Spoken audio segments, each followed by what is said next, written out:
সবুজ পাহাড়ের মেঘ ছুঁয়ে আসা কোনো এক স্বপ্ন যখন শহরের যান্ত্রিকতায় ডানা মেলে, তখন গল্পটা শুরু হয় ঠিক অন্যভাবে। আজকে আমাদের গল্পের সেই মানুষটি এই স্টুডিওতে এসেছেন আমাদের নেক্সট জেন শোতে। তিনি খাগড়াছড়ির সবুজ আহ, পাহাড় এবং শান্ত প্রকৃতি ছেড়ে এই শহরে অভিনয় দিয়ে মানুষের মন জয় করে চলেছেন। অর্ণব ত্রিপুরা আজকে আমাদের সঙ্গে আছেন। আজকে আমরা ওনার অভিনেতা হয়ে ওঠার গল্প শুনব। তার আগে আপনাদের সবাইকে স্বাগতম জানিয়ে আজকে আমাদের নেক্সট জেন শোর নতুন পর্ব শুরু করছি এবং সবাইকে মাহে রমজানের শুভেচ্ছা। কেমন আছেন অর্ণব? জি, আমি ভালো আছি। আপনি ভালো আছেন? আমি খুব ভালো আছি। আমার খুব ভালো লাগছে আপনার গল্পটা যখন আমি প্রাথমিকভাবে পড়ি, মানে জানতে পারি, খুবই ইন্টারেস্টিং লাগছিল কিভাবে এই অভিনয় জগতে আসা। আমরা শুরুর গল্পটা একটু শুনতে চাই। আম, অভিনয় জগতে আসার কখনোই আমার ইচ্ছা ছিল না বা আমার লক্ষ্য ছিল না। আমার লক্ষ্য ছিল, আমি যেহেতু আমার বাবা ডিফেন্সের মানুষ ছিলেন, তো আমি আর্মিতে যাব। বাট এটা আমার হুট করে হয়ে যাওয়া। আমি অনার্সে তিতুমিরে ভর্তি হই 2009-10 ব্যাচে। তো সেই সময় হচ্ছে কিছু বন্ধু বান্ধবের মাধ্যমে আমি ইভেন্টে কাজ করা শুরু করি। ইভেন্ট থেকে দেন হঠাৎ করে একটা কাজ আসে, যে কাজের মাধ্যমে আমি ব্যাকগ্রাউন্ডে কাজ করা শুরু করি, ব্যাকগ্রাউন্ড আর্টিস্ট হিসেবে কাজ করা শুরু করি। তো আমি হাতে গোনা, আমার এখনো মনে আছে, আমি 7টা কাজ করি 2011-র শেষ পর্যন্ত, মানে সেপ্টেম্বর পর্যন্ত। তো এই সেপ্টেম্বর পর্যন্ত কাজ করার পরেই হঠাৎ করে আমার 2012-তে ব্রেক আসে গ্রামীণ ফোনের। এবং যখন এই ব্রেকটা আসে, আমি তখনও জানি না যে আমি এটা গ্রামীণ ফোনের অ্যাড করছি। আমি একসাথে 2012 এবং 13 মিলিয়ে আমার সাথে 2 বছরের চুক্তিবদ্ধ হয়ে আমি গ্রামীণ ফোনের জিপি চার্নব্যাক নামে যেই অফারটা ছিল, ওইটা ব্র্যান্ড মডেল হিসেবে কাজ করি। এই তো তারপর অভিনয় শুরু করে 2টা নাটকের কাজ পাই ওই সময়। তো ওই নাটকের কাজ করা শুরু করি। তো প্রতি বছর এরকম কাজ করতে করতে আজকে 15 বছর হয়ে গেল আমার অভিনয় যে বয়সটা। এই দীর্ঘ 15 বছর পরে আপনার যে ট্রান্সফরমেশন হলো একজন অভিনেতা, মানে মডেল থেকে অভিনেতা, পুরো জার্নিটা এত লম্বা। মাঝে মাঝে মাঝে মাঝে কি মনে হয় যে স্বপ্ন পূরণ হয়ে গেছে নাকি আরো বাকি আছে? অ্যাকচুয়ালি অভিনয়টা তো আমার কখনোই স্বপ্ন ছিল না। বাট একটা জিনিস মনে হয় যে আমার একটা আমি একটা ভালো পথে এগিয়ে যাচ্ছি, যেখানে আমি নিজেকে খুঁজে পেয়েছি বেসিক্যালি। যে একসময় আমি ডিফেন্সে কাজ করতে যেতাম, দেশকে সেবা দিতে যেতাম, সেখানে আমি মানুষকে এখন এন্টারটেনমেন্ট দিয়ে সেবাটা দিচ্ছি। তো দ্যাটস ওয়াই এটা আমার কাছে খুবই ইন্টারেস্টিং। প্লাস হচ্ছে এই জার্নিটা আমার কাছে এখন একটা ভালোবাসায় রূপান্তর হয়েছে। জি। যেহেতু ফাদার একজন ডিফেন্সে আছেন, কিভাবে আপনার আহ, ইচ্ছে হলো যে হ্যাঁ আমি একটু সৃজনশীল, কি বলবো, ক্রিয়েটিভিটি ওয়ার্ল্ডে যাব, আমি ক্রিয়েটিভিটি দিয়ে মানুষের মন জয় করব, কিংবা আপনার ফ্যামিলি এটা কিভাবে সাপোর্ট করছে বা করছে না, আমরা জানতে চাই গল্পটা। অ্যাকচুয়ালি আমার ফ্যামিলি যে কোনো কাজেই, যে কোনো পজিটিভ কাজই হচ্ছে সাপোর্টিভ। তো আমার অভিনয় জগতে যখন আমি আসছি, তখন আমার বাবা মা জানে না যে আমি অভিনয় করছি বা মডেলিং করছি। আমার অ্যাড যখন টিভিতে আসে, তখন হচ্ছে তারা দেখে এবং দেখে বলতেছে, ঠিক আছে, ছেলে করছে, কিছু দুই একটা করছে। বছর 2 বছর লম্বা সময় তো। জি, লম্বা সময় একটা না একটা ব্র্যান্ডের সঙ্গে কাজ করা, জি, এটা তো সত্যি দারুণ অভিজ্ঞতা। জি। তো এটাই যে যখন ব্র্যান্ডের সাথে কন্টিনিউয়াসলি কাজ করছি, আমার ফটোশ্যুট হচ্ছে, নিউজ হচ্ছে, বিভিন্ন পোস্টার হচ্ছে, ব্র্যান্ড বিলবোর্ড বা হচ্ছে, নিয়মিত টিভিতে দেখা যাচ্ছে। নিয়মিত টিভিতে দেখা যাচ্ছে। তো সেক্ষেত্রে আমার মা বাবারা খুব প্রাউড ফিল করতো যে না, আমার ছেলে কিছু একটা করছে। বাট তারা যে প্রাউড ফিল করতো, এটা ওভাবে বুঝাতো না, কারণ আমার বাবা মা সাপোর্টিভ, বাট হচ্ছে একটু চাপা স্বভাবের, যে না যদি বলে ফেলি হয়তোবা সে একটু অন্য পথে চলে যেতে পারে। দ্যাটস ওয়াই তারা সাপোর্ট করে পিছন থেকে, বাট ওভাবে প্রকাশ করে না। আপনার বেড়ে ওঠা কোথায়?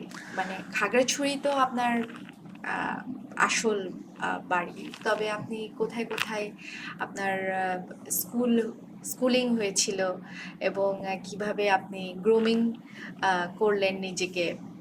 আচ্ছা, আম, আমার জন্ম বেড়ে ওঠা ঢাকাতে।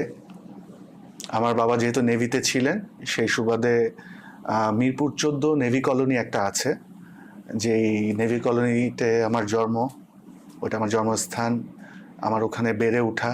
দেন ওটার আশেপাশে অন্যান্য যে এলাকাগুলো আছে ওই এলাকায় হচ্ছে আমি বড় হয়েছি। আমার শিক্ষা জীবন স্কুলিং ওই মিরপুরেই। আমি বিএন স্কুলে পড়েছি, তার আগে আমি কিছু কিন্ডার গার্ডেনে ছিলাম, এরপর পুলিশ স্কুলেও পড়েছি ওখানে। লাস্ট আমার স্কুল যেটা ছিল সেটা হচ্ছে রোটারি স্কুল অ্যান্ড কলেজ। এরপর আমার কলেজ ছিল হচ্ছে বনফুল আদিবাসী গ্রিনহার্ট কলেজ, যেটাতে অবশ্য আমার ইচ্ছা ছিল না ভর্তি হওয়ার। আমার ইচ্ছা ছিল কমার্স কলেজে, বাট ওটা হয়ে গেছে। মানে বনফুল আদিবাসীতে ওখানে সাপোর্ট পাবো, বা আমি খুব ডান পিটে ছিলাম, তো আমি যেহেতু ডান পিটে ছিলাম এদিক সেদিক দৌড়ায় দৌড়ায় চলে যেতাম। আমার বড় বোন সাজেস্ট করছে যে না, ওকে শাসনে রাখতে হবে। তাহলে কোথায় দিব? বনফুলে। তো আপনারা কয় ভাই বোন? আমরা হচ্ছে 3 ভাই বোন, মানে বড় 2 বোন, আমি সবার ছোট। ওনারা কোথায় আছেন এখন? ওনাদের বিয়ে হয়ে গেছে। ওনারা একজন আমার বড় বোন হচ্ছে ঢাকাতে থাকে, ঢাকা টঙ্গীতে তার শ্বশুর বাড়ি, আর মেজো বোন হচ্ছে খাগড়াছড়িতেই, পানছড়িতে।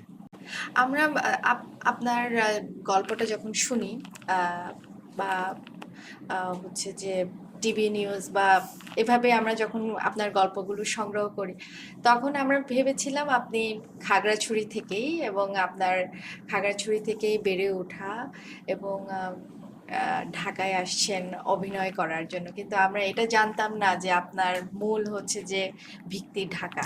জি। তো বেসিক্যালি হচ্ছে কি, আমাদের পুরা গোষ্ঠী যারা আছে, 14 গোষ্ঠী যেটা আমরা বলি আর কি, তো সেটা হচ্ছে আমাদের খাগড়াছড়িতে। আর এছাড়া আমার দাদু যিনি, উনি হচ্ছে জগদীশ ত্রিপুরা, উনি রাঙামাটিতে হচ্ছে ওনার মানে বাসস্থান মূলত। তো সেই ক্ষেত্রে আমাকে আপনি রাঙামাটির মানুষও বলতে পারে, রাঙামাটি শহরের গর্জনতলি এলাকা। তো ওটাও এক প্রকার আমার পৈতৃক স্থান। তো এই 2 জায়গারই হচ্ছে বলতে গেলে আমি বাসিন্দা। তো আমার জন্ম থেকে ওখানে যাওয়া আসা হতো, তো একটা মাটির টান ছিল। তো হুট করে যখন আমি মিডিয়াতে আসি বা কাজ করা শুরু করি, তখন আমার এত কিছু চিন্তা ছিল না যে হ্যাঁ আমি কারোর জন্য কিছু করব বা নিজের জন্য কিছু করবো। আমি চিন্তা করলাম যে হ্যাঁ হচ্ছে, কাজ করতে থাকি। এই কাজ করতে করতে একটা ভালোবাসা যখন মানে তৈরি হয়ে গেল, তখন চিন্তা হলো যে না, আমি কাজ করছি, আমার জাতিকেও আমি রিপ্রেজেন্ট করব, নট অনলি জাতি প্লাস হচ্ছে আমার পাহাড়কে আমি রিপ্রেজেন্ট করব। তো সেক্ষেত্রেই আমার এতদূর এগিয়ে আসা। হ্যাঁ, তাই।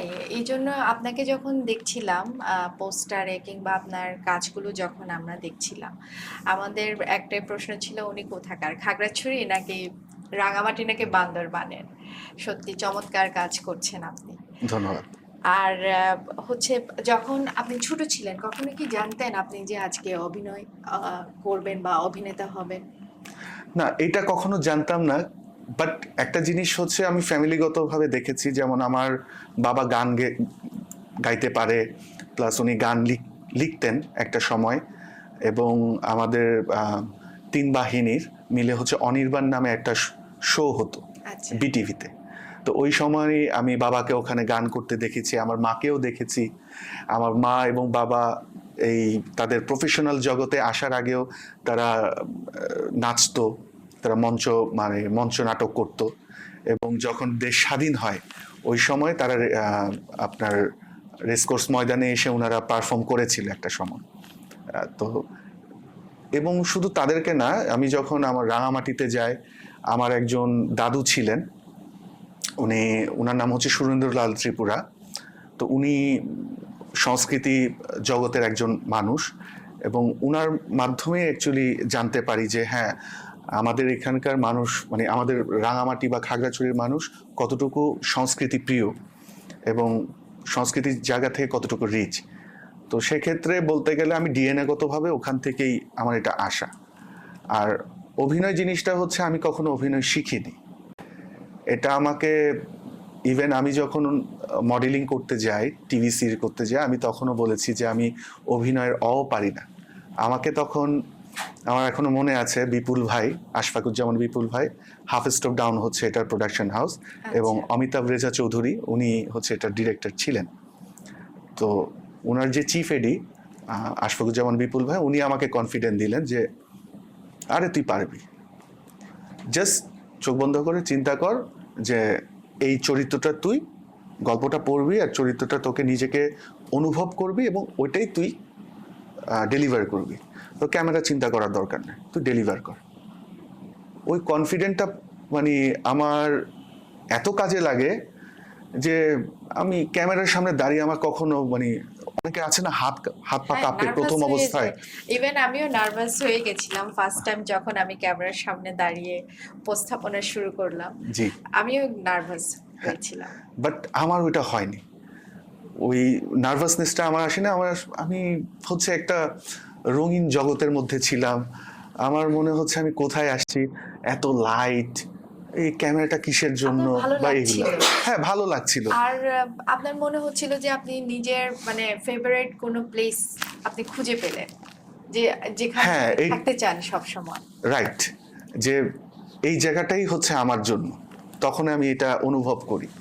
এই অনুভব থেকেই যখন কাজ করা শুরু করলাম, ওই যে বললাম যে একটা ভালোবাসা তৈরি হয়ে যায়, মানে এটা একটা লাইক আমার প্রেমিকার মতো একটা অংশ হয়ে গেল আর কি। সাফল্য মানে তো শুধু স্বপ্ন পূরণ হওয়া নয়, সাফল্য মানে কখনো কখনো নিজেকে খুঁজে পাওয়া, নিজের স্বপ্নগুলোকে বুঝতে পারা যে এটা আমার স্বপ্ন, এই স্বপ্নের মধ্যেই আমি বাঁচতে চাই। পরের প্রশ্নে চলে যায়। জি, আপনি ইতিমধ্যে বেশ কিছু টেলিফিল্ম কাজ করছেন, এর মধ্যে কোন চরিত্রটি করতে গিয়ে আপনার সবচাইতে বেশি নিজের রিফ্লেকশনটা দেখতে পেরেছেন? আমি একটা 2017 সালে একটা নাটক করেছিলাম, পাহাড়ে মেঘের ছায়া। আচ্ছা, তো এটা হচ্ছে মাহফুজ নাটকটা কি চ্যানেল আইতে সম্প্রচার হয়েছিল? জি, এটা পরিচালক ছিলেন মাহফুজ আহমেদ ভাই, যিনি অভিনেতা মাহফুজ আহমেদ, উনি একজন পরিচালকও, সফল পরিচালক। তো সিয়াম আহমেদ, তারপর সালাহ খান নাদিয়া, আমি এবং মৌ মারমা, তো আমাদের চারজনকে নিয়ে এই গল্পটা ছিল। তো এই গল্পটা করার সময় আমার মনে হয়েছে যে হ্যাঁ আমি একটা চরিত্র করছি যেটা আমি আমার পাহাড়কে রিলেট করতে পারছি, কারণ ওইখানে গল্পটাই ছিল এরকম যে আমাদের পাহাড়ের সংস্কৃতির সাথে একটা সমতলের যে সংস্কৃতি, এটা কিভাবে মিল দেখানো যায়, অথবা কি কি প্রতিবন্ধকতা আছে যেটার কারণে অনেক সময় কিছু ধরেন দূরত্ব সৃষ্টি হয়, বা এই দূরত্ব সৃষ্টি হলেও এটাকে কতটুকু ব্যবহারিক কার্যক্রমের মাধ্যমে আপনার নমনীয় করা যায়। তো তখন হচ্ছে আমার কাছে এই কাজটা মনে হয়েছে যে হ্যাঁ এই কাজটা আমার মতো, আমার সাথে যায়। এবং এটা আমি বলতে লজ্জাবোধ করব না যে এখানে আমাকে একজন রেফার করেছিলেন এই কাজটা করার জন্য, মৌ মারমা যিনি ছিলেন নায়িকা হিসেবে। আচ্ছা, তো উনি হচ্ছে আমাকে এখানে রেফার করেছিলেন, তো ওনার কারণেই আমার এখানে কাজটা করার, এত ভালো একটা কাজ করার সুযোগ হয়েছিল আর কি। আমরা প্রায় শুনি যে মিডিয়া সেক্টরে কাজ পেতে হলে অবশ্যই স্ট্রং একটা নেটওয়ার্ক দরকার পড়ে। এটা আদৌ সত্যি নাকি ট্যালেন্টের উপরে ভিত্তি করে মানুষ কাজ পায় বা টিকে থাকে? ট্যালেন্টের উপরে, কারণ হচ্ছে আমি তো সম্পূর্ণ নন ব্যাকগ্রাউন্ড, আমার ব্যাকগ্রাউন্ডে এমন কেউ নেই যে অভিনয়ের সাথে জড়িত, এবং যতটুকু আমি ঘেঁটে দেখেছি পাহাড় থেকে যদি কেউ মূল স্ট্রিমে বা কোনো একটা চরিত্র আর্টিস্ট হিসাবে, মেইন স্ট্রিমে তো খুব কম দেখতে পাই আমরা। জি, তো সেই হিসাবে কাজ করে যাচ্ছে, সেটা একমাত্র আমি শুরু করেছি। এরপর অন্যান্য যারা আসছে তারা মানে এরপর অন্যান্যদের সুযোগ হয়ে গেছে। যেমন কয়েকজনের নাম আমি বলতে পারি। বর্তমানে ব্লগিং করছে বিটি পারাম নামে একটা ছেলে আছে। তো সেও কিন্তু হচ্ছে এই রবির অ্যাড দিয়ে উঠেছিল। তো আমার পরপরই হচ্ছে তার একটা গ্রহণযোগ্যতা আসে।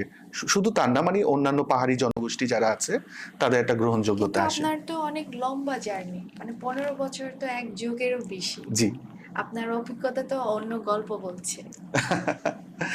অ্যাকচুয়ালি অভিজ্ঞতা তো অনেক রকম, তিক্ত অভিজ্ঞতাও আছে, ভালো অভিজ্ঞতা তো আছেই, সবকিছু মিলেই আমার এই জার্নিটা। তো তিক্ত অভিজ্ঞতাটাকে সবাই আমরা তো প্রত্যেকটা মানুষ তিক্ত অভিজ্ঞতাটাকে অ্যাকচুয়ালি মনে করতে চাই না। আমরা চাই যে হ্যাঁ, আমাদের সাথে যেগুলো ভালো হচ্ছে ওটাকে নিয়ে আমরা এগিয়ে যাই, আমাদের জীবনটাকে শান্তিময় রাখি।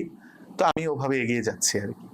বাধাগুলো যখন আপনি পার করে আসছেন তখনই তো আপনার কনফিডেন্স গেইন হওয়ার সময়। জি। আপনি কনফিডেন্ট হলেন, কাজ করছেন, এখনো করে যাচ্ছেন। আপনার প্রিয় অভিনেতাকে? আমার বাংলাদেশের মধ্যে হ্যাঁ, বাংলাদেশের মধ্যে। বাংলাদেশের মধ্যে প্রিয় অভিনেতা হচ্ছে হুমায়ুন আহমেদ, আর sorry Humayun Faridi. Sorry Humayun Faridi, ATM Shamsuzzaman. ওনারা আমার খুবই প্রিয় একজন, মানে দুজন অভিনেতা। এবং আমি আফসোস করি যে ওনাদের সাথে কাজ করার আমার সুযোগ হয়ে ওঠে নাই। ওনাদের পরের জেনারেশনের মধ্যে হচ্ছে জাহিদ হাসান ভাই, আর জাহিদ হাসান ভাই, মাহফুজ ভাই, এবং হচ্ছে তৌকির আহমেদ। ওনারা হচ্ছে আমার খুবই প্রিয় অভিনেতা। আরেকজন আছে টনি ডাইস। তো ওনারা আমার খুব প্রিয় অভিনেতা ছিলেন, এবং ইনাদের মধ্য থেকে আমার সুযোগ হয় জাহিদ হাসান ভাইয়ের সাথে দুটো কাজ করার। জি, সেগুলো কি কি শুনি আমরা? একটা ছিল হচ্ছে কোপা শামসু নামে একটা কমেডি নাটক। আরেকটা হচ্ছে ওখানে অ্যাকচুয়ালি আমাকে চাইনিজ সাজানো হয়। আচ্ছা। ওখানে খুবই মজা করে আমরা কাজটা করি, এবং এটা ডিরেক্টর ছিলেন তানিম রহমান অংশু ভাই। এবং উনি আমার কাজ দেখে এতই, মানে ওনার ভালো লেগেছে, উনি সেটে সবাইকে বলছে এই তালি দাও, ছেলেটা খুব ভালো করেছে। এটা কারণ হচ্ছে যেহেতু আমাকে চাইনিজ ক্যারেক্টারটা করা লাগছে, আমি কিন্তু ওখানে প্রপার চাইনিজ বলছি না বা কোনো ভাষা বলছি না, আমাকে জাস্ট একটা ব্যঙ্গাত্মক কিছু বলা লাগতেছে। তা আমি করলাম কি, ওই নাটকটার যখন গল্পটা আমি শুনলাম, আমি তার আগে ইউটিউবে চাইনিজরা কিভাবে কথা বলে বা ওদের যে অ্যাকসেন্ট ওটা কীরকম, ওটা আমি আগে প্র্যাকটিস করা শুরু করলাম। আমি জাস্ট ওখানে লাইক আন্তাজে একটা বলে দিছি এমনভাবে যে অ্যাকসেন্টটা নকল করে, ওটা যে কেউ শুনলে বলবে না যে এটা অ্যাকচুয়ালি চাইনিজ ভাষা না। কিন্তু আদৌ এটা চাইনিজ ভাষা ছিল না। না। কিন্তু চাইনিজরা যখন দেখবে তখন তো ওরা, মানে এটা এটা নিয়ে ওরা প্রশ্ন করতে পারে, তাই নয় কি, যে ওদের ভাষাটাকে একটু বিকৃতভাবে উপস্থাপন করা হচ্ছে।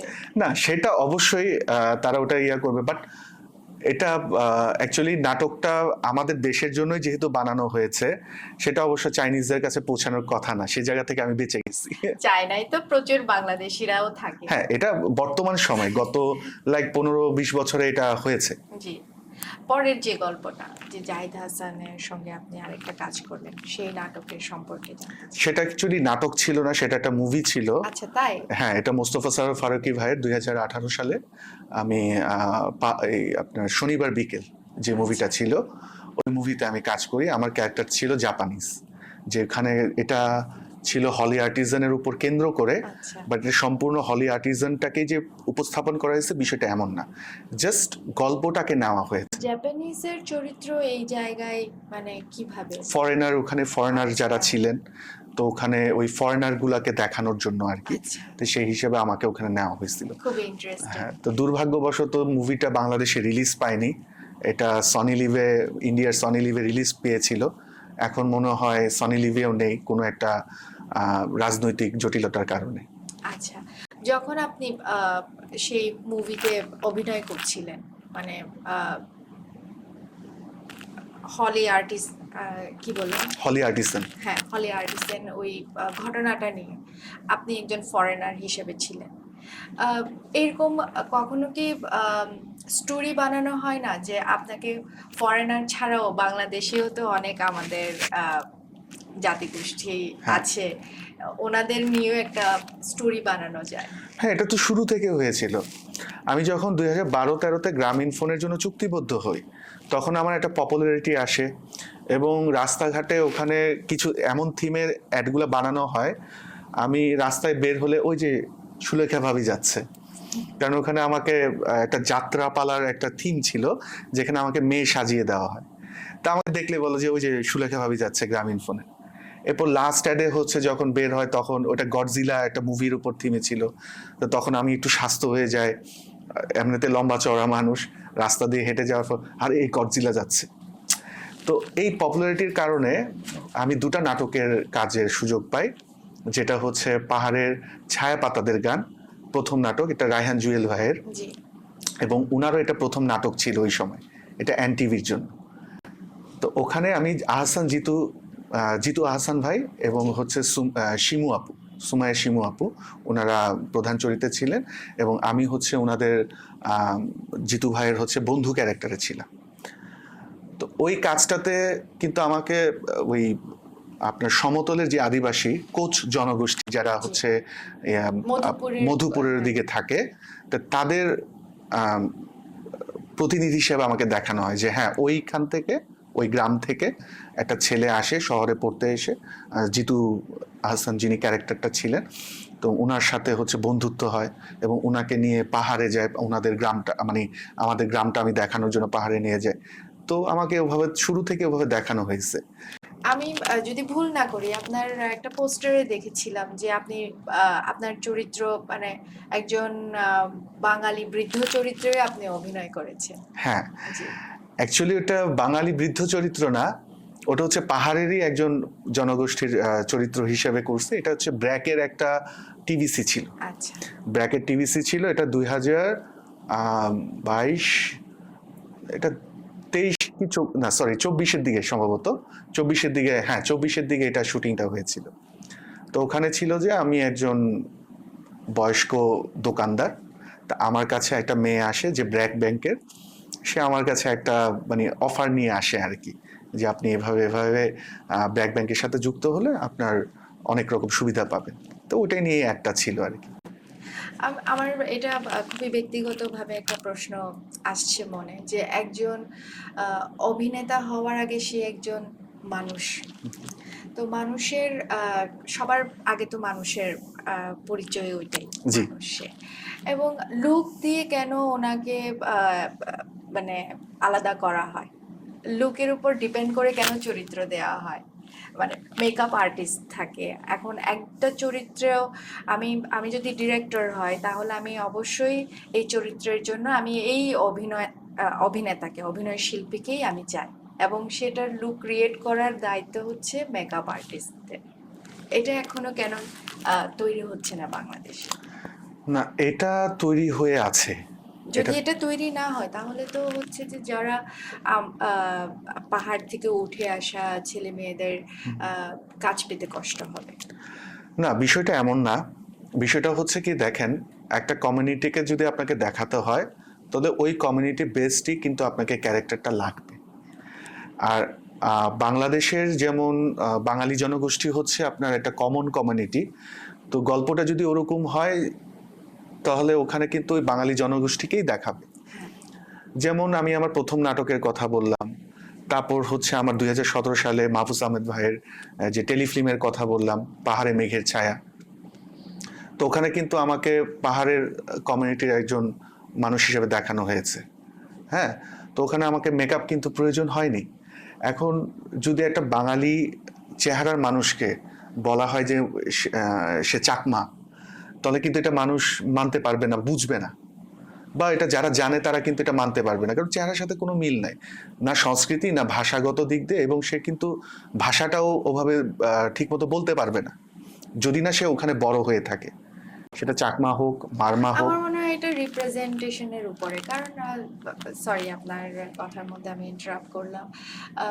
বলিউডে একজন প্রখ্যাত অভিনেত্রী শ্রীদেবী, উনি একটা কমেডি মুভিতে অভিনয় করেছেন, চাইনিজ মেয়ে সেজে, এবং খুব দর্শক দারুণভাবে নিয়েছেও সেটা।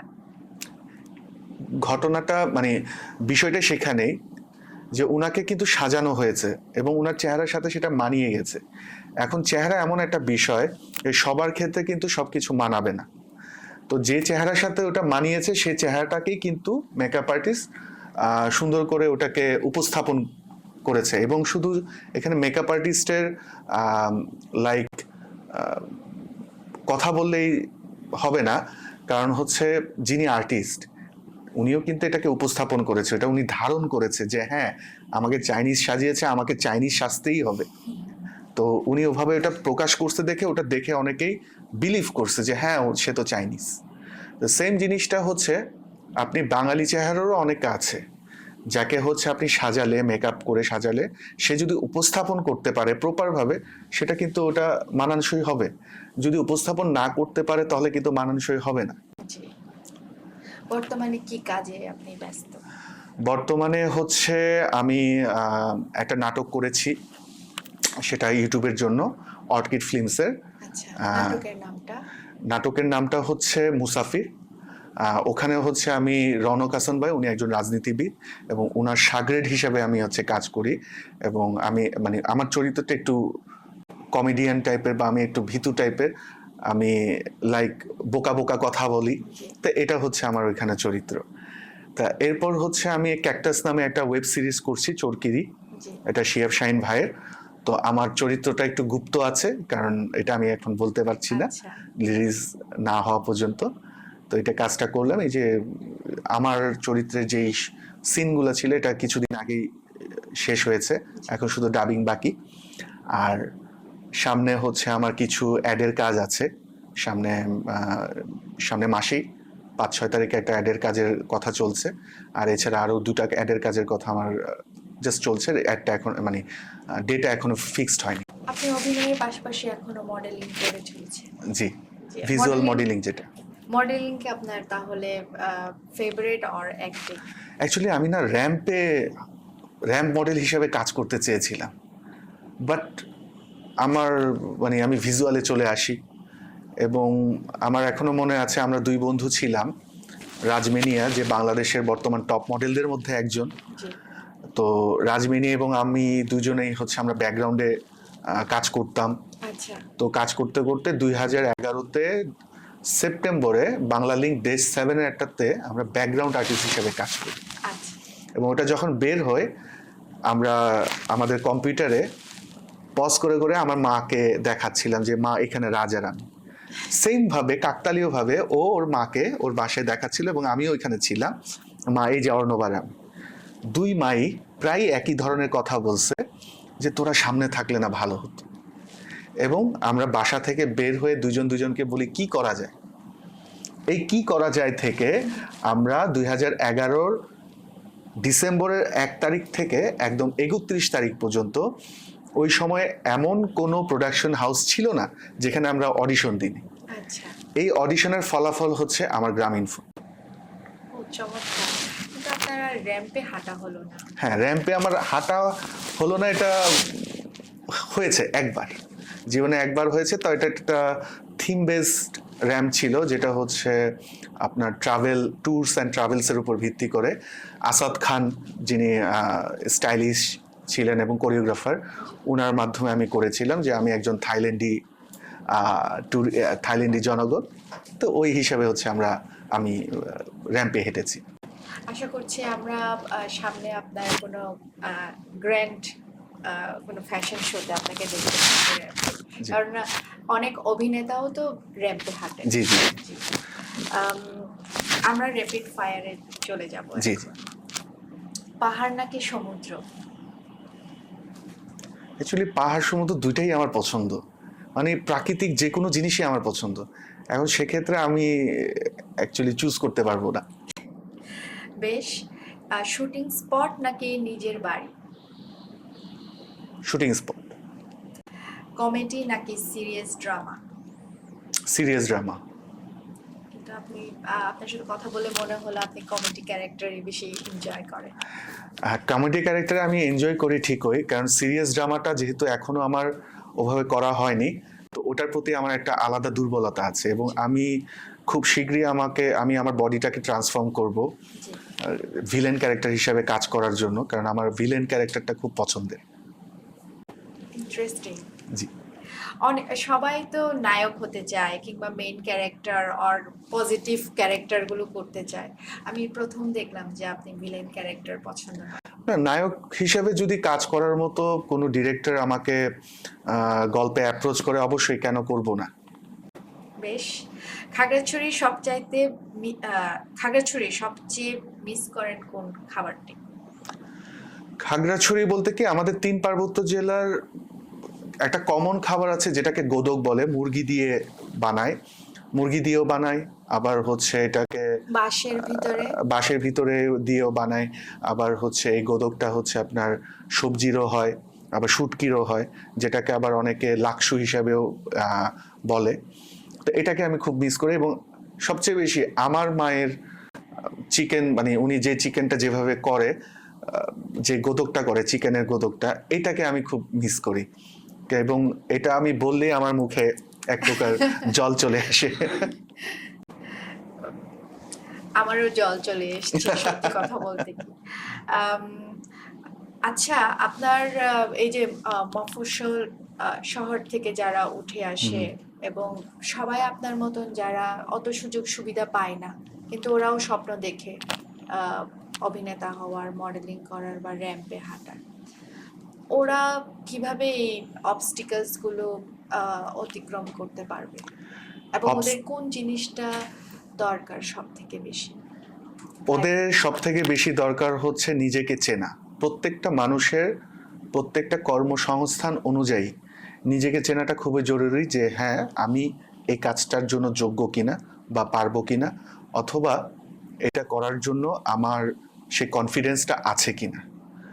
এটা যদি সে জানতে পারে, চিনতে পারে, তাহলে তার কাজ করাটা সহজ হয়ে যাবে। আর আরেকটা বিষয় হচ্ছে লেগে থাকতে হবে, যেন আমি লেগেছিলাম। লেগে থাকার কারণেই আমার মংপ্রু নামে যে ক্যারেক্টারটার মতো আমি একটা নতুনভাবে নিজেকে পরিচয় করাতে পেরেছি দর্শকের কাছে। এটা খুবই মানে 2 বাংলাতে খুবই প্রশংসনীয় হয়েছে।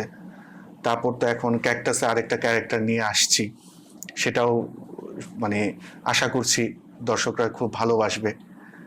তো ফ্যাক্টটা হচ্ছে এখানেই যে আপনাকে লেগে থাকতে হবে, আশা ছাড়া যাবে না। আপনি যখনই আশা ছেড়ে দিবেন তখন ওই কাজটা অ্যাকচুয়ালি আপনার জন্য না। মূল কথা হচ্ছে লেগে থাকতে হবে, কনসিস্টেন্সি ব্যাপারটা। আর সেখানে নিজেকেও তো গড়ে তুলতে হবে, গ্রুমিং করতে হবে, যেটা সে হাসিল করতে চায়। তো যে স্বপ্নটা সে পূরণ করতে চায় সেটার জন্য তো কাজ করতে হবে। হ্যাঁ, সেটার জন্য তো অবশ্যই কাজ করতে হবে। সে যখন লেগে থাকবে, ওটার জন্য যে অ্যাকচুয়ালি যেসব প্রশিক্ষণ নেওয়া প্রয়োজন সেটাকেও তার নিতে হবে। যেমন আমি এখনো পর্যন্ত কোনো অভিনয় ট্রেনিং নিইনি। যেহেতু আমি নেইনি, সেহেতু আমি এখন চিন্তা ভাবনা করছি কোনো না কোনো একটা থিয়েটারে আমি জয়েন দিয়ে দেবো। অলরেডি আমি এটার খোঁজ নেওয়া শেষ এবং খুব শীঘ্রই আমি যেভাবে আমার বডিটা ট্রান্সফর্ম করব, একটা ট্রান্সফরমেশনে চলে আসব, ওটার পাশাপাশি আমি ঢাকায় আবার শিফট হয়ে আমি একটা থিয়েটারে আমি জয়েন দিয়ে দিই, জাস্ট অভিনয়টার পাকাপোক্ত করার জন্য। এটাই যে আপনি 15 বছর জার্নি করার পরেও আপনি এখন আবার নতুন করে মানে কোনো স্কিল ডেভেলপ করতে চাচ্ছেন, যে শিখার তো এখানে কোনো শেষ হচ্ছে না। কেননা অ্যাকচুয়ালি কি, আমি অভিনয় করতে যেয়ে দেখেছি যে হ্যাঁ আমার কাছে আমার কিছু কমতি আছে। আমি ক্যামেরার সামনে দাঁড়ালে মাঝে মধ্যে লাইক ডিরেক্টর আমাকে কিছু একটা বলছে, ইনস্ট্যান্ট কিছু একটা বলছে, ওটাকে আমার ক্যাচ করে থ্রো করতে আমার মাঝে মধ্যে সমস্যা হচ্ছে। তো এই যে সমস্যাটা, এটাকে আমার কাটাতে হবে। কারণ আমি যতদূর জানি, যতগুলো আমি থিয়েটার দেখেছি, সেটা তো হচ্ছে লাইভ যে অ্যাক্টরগুলা, সেখানে কিন্তু থামার জায়গা নেই। সেখানে কিন্তু আপনার যদি থেমেও যায় বা ভুলেও যায়, তাকে ওইখান থেকেই সমাধান করতে হয়। তো এই জিনিসগুলো যখন আমি দেখেছি, তখন থিয়েটারের প্রতি আমার আলাদা একটা ভালোবাসা চলে আসছে। আমি লাস্ট আমার যতটুকু মনে আছে, প্রাচ্যনাটের একটা নাটক দেখেছিলাম, সেটা আম, সম্ভবত পুলসিরাত। আমি এটা দেখে আমি মানে খুবই অভিভূত হয়ে যাই যে আসলে মানে আমরা প্রত্যেকে একটা মঞ্চের মধ্যে আছি, যে মঞ্চে আমরা এক একজন এক একটা চরিত্রে অভিনয় করে যাচ্ছি। আর সেটাই এই মানে মঞ্চ নাটকগুলো শিখায় মানুষকে এবং অনুভব করায়। তো দ্যাটস ওয়াই আমি ওই শিক্ষাটা নিতে চাচ্ছি, যাতে এটা আমার পরবর্তী অন্যান্য কাজে আমার প্রভাব ফেলে। আপনার কোনো মুভি ডায়লগ যদি মনে থাকে আমাদের সাথে একটু শেয়ার করতে পারেন, মানে আপনার অভিনয়টা দেখতে চাচ্ছি। আমার অভিনয়টা, জি। মুভির ডায়লগ হচ্ছে পাহাড়ে মেঘের ছায়া থেকে একটা ডায়লগ বলি। কিরে সুপারস্টার, এই চলচ্চিত্র জগতে আর একজনকে দিয়ে তো হবে না, তুই নেমে পড়, শাকিব খানের জায়গা নে, মানাবে, অনেক মানাবে। তো এরকম ছিল ডায়লগগুলো আর কি, যদিও বা আমি প্রপার ডায়লগটা দিতে পারিনি, যতটুকু আমি অসংখ্য পেরেছি। অসংখ্য ধন্যবাদ, ভালো লাগছিল। আমরা আপনার ত্রিপুরা ভাষায় কিছু বলেন আপনার দর্শকদের এবং আমাদের যে নেক্সট জেন শোর অডিয়েন্সদের, এবং সাথে কিছু message, encouraging message. Actually Tripura ভাষাটা আমি সরি টু সে আমার দর্শকের কাছে, যে যেহেতু আমার জন্ম বড় হওয়া ঢাকাতে, আমি ত্রিপুরা ভাষাটাকে ওভাবে রপ্ত করতে পারিনি। তো সেক্ষেত্রে আমি বাংলাতেই বলছি, এবং ত্রিপুরা ভাষাটা আমি এখন যেহেতু খাগড়াছড়িতে থাকছি, তো আমি ওটা শেখার চেষ্টা করছি, এবং পরবর্তীতে যদি কোনো এরকম কোনো লাইনেই কি জানেন না? কোনো লাইন বলতে হচ্ছে লাইক আমি শুধু ধন্যবাদ, ধন্যবাদ না, ঠিক কেমন আছেন এটা বলতে পারবো, যেমন গামক্রম, সবাইকে গামক্রম, মানে ভালো থেকেন, বা সবাইকে গামক্রম। এটাই আর কি, এটাই বলতে পারবো। এছাড়া আমার ওরকম ভাবে খুব কম আমি বুঝি। আর বাংলাতে এটাই আমি বলতে চাই যে আপনারা সবাই যে কাজেই থাকেন না কেন, সেটা অভিনয় হোক, কোনো প্রফেশন হোক, সেখানে আপনাকে মনোযোগ দিয়ে ভালোবেসে সেই কাজটিকে করে যেতে হবে। সাফল্যর কথা চিন্তা করবেন না, কাজের কথা চিন্তা করবেন, সাফল্য আপনার পিছনে এমনিই চলে আসবে। ধন্যবাদ। কথা বলছিলাম অত্যন্ত কর্মঠ একজন অভিনেতা এবং উজ্জ্বল নক্ষত্র বলবো আমাদের অত্যন্ত প্রিয় অর্ণব ত্রিপুরার সঙ্গে। ওনার সাথে কথা বলে আমি নিজেও খুবই এনলাইটেন ফিল করছি, অত্যন্ত ভালো লাগছিল। উনি যে সাফল্যের যে সূত্র গাথাগুলো বলে গেলেন, সত্যি এটি প্রেরণাদায়ক, এবং আশা করছি আমাদের দর্শকদের খুব ভালো লেগেছে। আমাদেরকে জানাবেন আমাদের অনুষ্ঠানটি কেমন লেগেছে, কমেন্টে অবশ্যই জানাবেন। আমাদেরকে সাবস্ক্রাইব এবং লাইক কমেন্ট করতে ভুলবেন না। সবাই সুস্থ থাকবেন, ভালো থাকবেন। ধন্যবাদ।